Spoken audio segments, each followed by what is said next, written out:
Remember that molecules are three-dimensional. And oftentimes we kind of forget this because we're drawing them on a two-dimensional paper.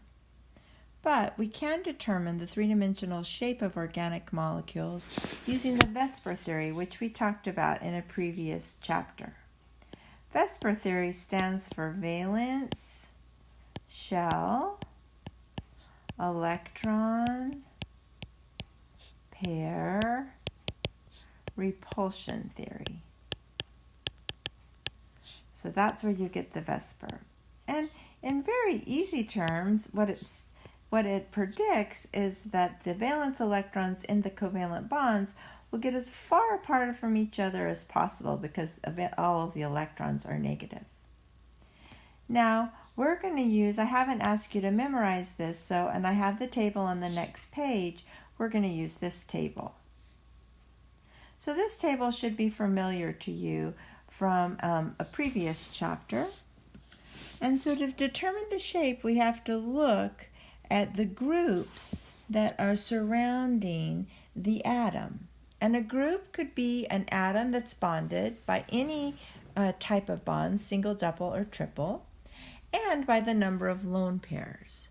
So you'll notice on the table, it wants to know how many atoms are bonded to your element in the middle, and how many lone pairs. And that's what's going to determine the shape. If I add these two numbers together, I get this first column, or the total groups. So these two things equal what you have in the total group. When they're talking about the shape of the atom, this is what they're referring to, one of these shapes. The other thing you may notice is the shapes will, because it's three-dimensional, give approximate bond angles. So if you encounter a question that's asking about bond angles, it's really talking about shapes. So bond angles are going to equal shapes.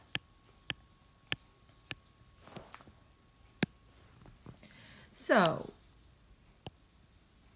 just so you know, I wrote it right here. Bond angles can be determined by knowing the shape. Now, because, as you saw on the table, the shape is not only determined by how many atoms an element's attached to, but also its lone pairs. If you're drawing a structure or looking, be sure that you don't have to add any lone pairs. So let's look at the shape around indicated atoms. One of the limitations of the Vesper theory is it can only tell you the shape around one central atom at a time. So for large molecules, like organic molecules, we tend to have to take each atom and treat it like a central atom in order to determine an overall shape. So the large molecules won't have a name of a shape that's given to them. Instead, the little individual atoms that compose the molecule will have shapes. So let's look here. The arrows are pointing to what we're looking at. So we're going to treat this carbon right here as the central atom. And we see that it's attached to 1, 2, 3 atoms. So this has 3 atoms. And looking at that carbon right there, which does not need any lone pairs, carbon has no lone pairs, we have 0 lone pairs. So if I look, 3 atoms and 0 lone pairs has a shape of trigonal planar.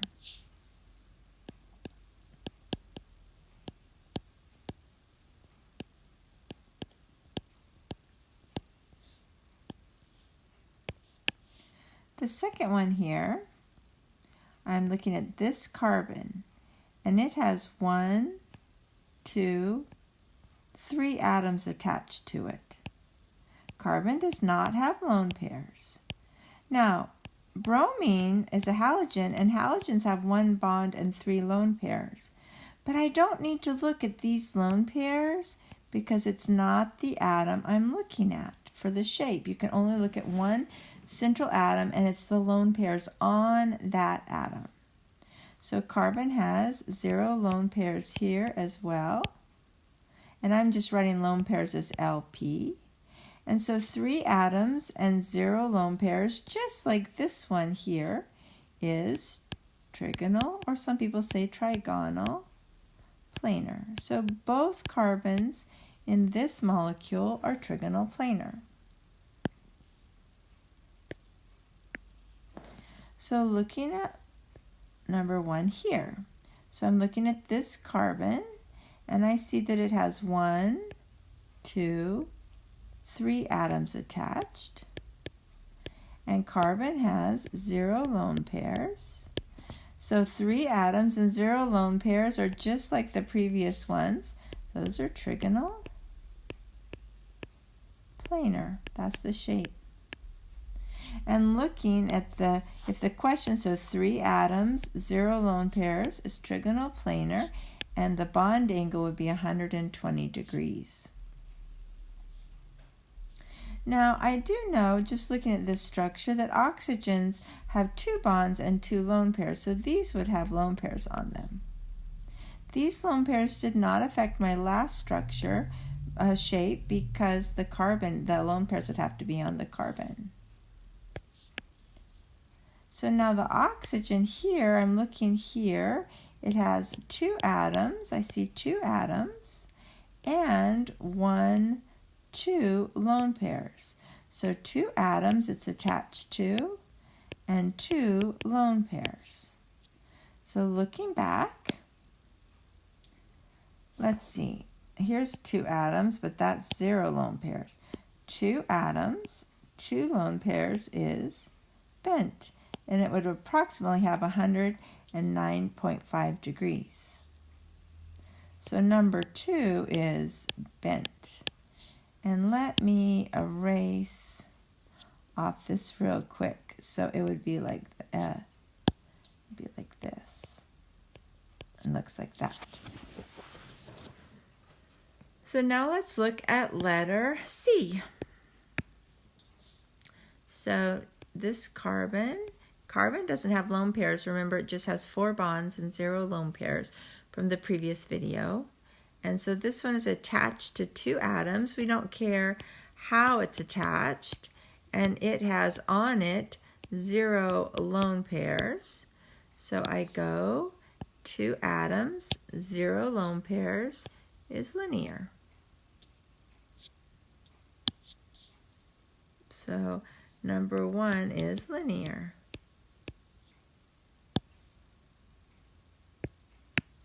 Then I look at number 2 right here at this carbon, and it has 1, 2, 3, 4 atoms. Carbon does not have lone pairs, so it's 0 lone pairs. So here's 4 atoms, and 0 lone pairs is tetrahedral.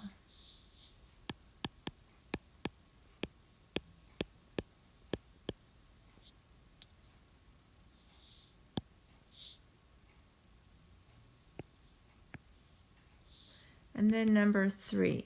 Well, oxygen I know is going to have lone pairs. So it has 2 bonds and 2 lone pairs. So I add my lone pairs. And so I have 1, 2 atoms.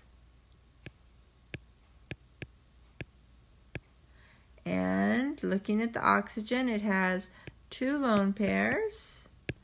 And so I've done a 2 and 2 before. Oh, up here I did 2 and 2. It's bent, but we can look here. 2 and 2 is bent. So 2 and 2. This guy right here is bent.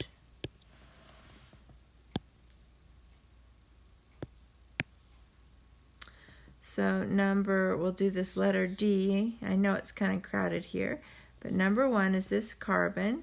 Carbon would not have any added lone pairs, and it's attached to 1, 2, 3 atoms. So 3 atoms, 0 lone pairs. We've done this one before. 3, 0 is trigonal planar. So that one is trigonal planar. And then number 2 here,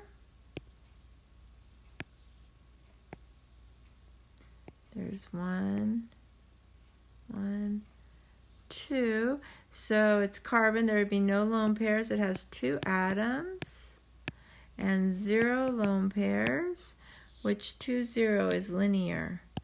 2, 0 is linear. So in order to determine the shape around indicated atoms, you have to look at how many atoms the one is attached to, as well as how many lone pairs are surrounding it. And remember that bond angles and shape are connected.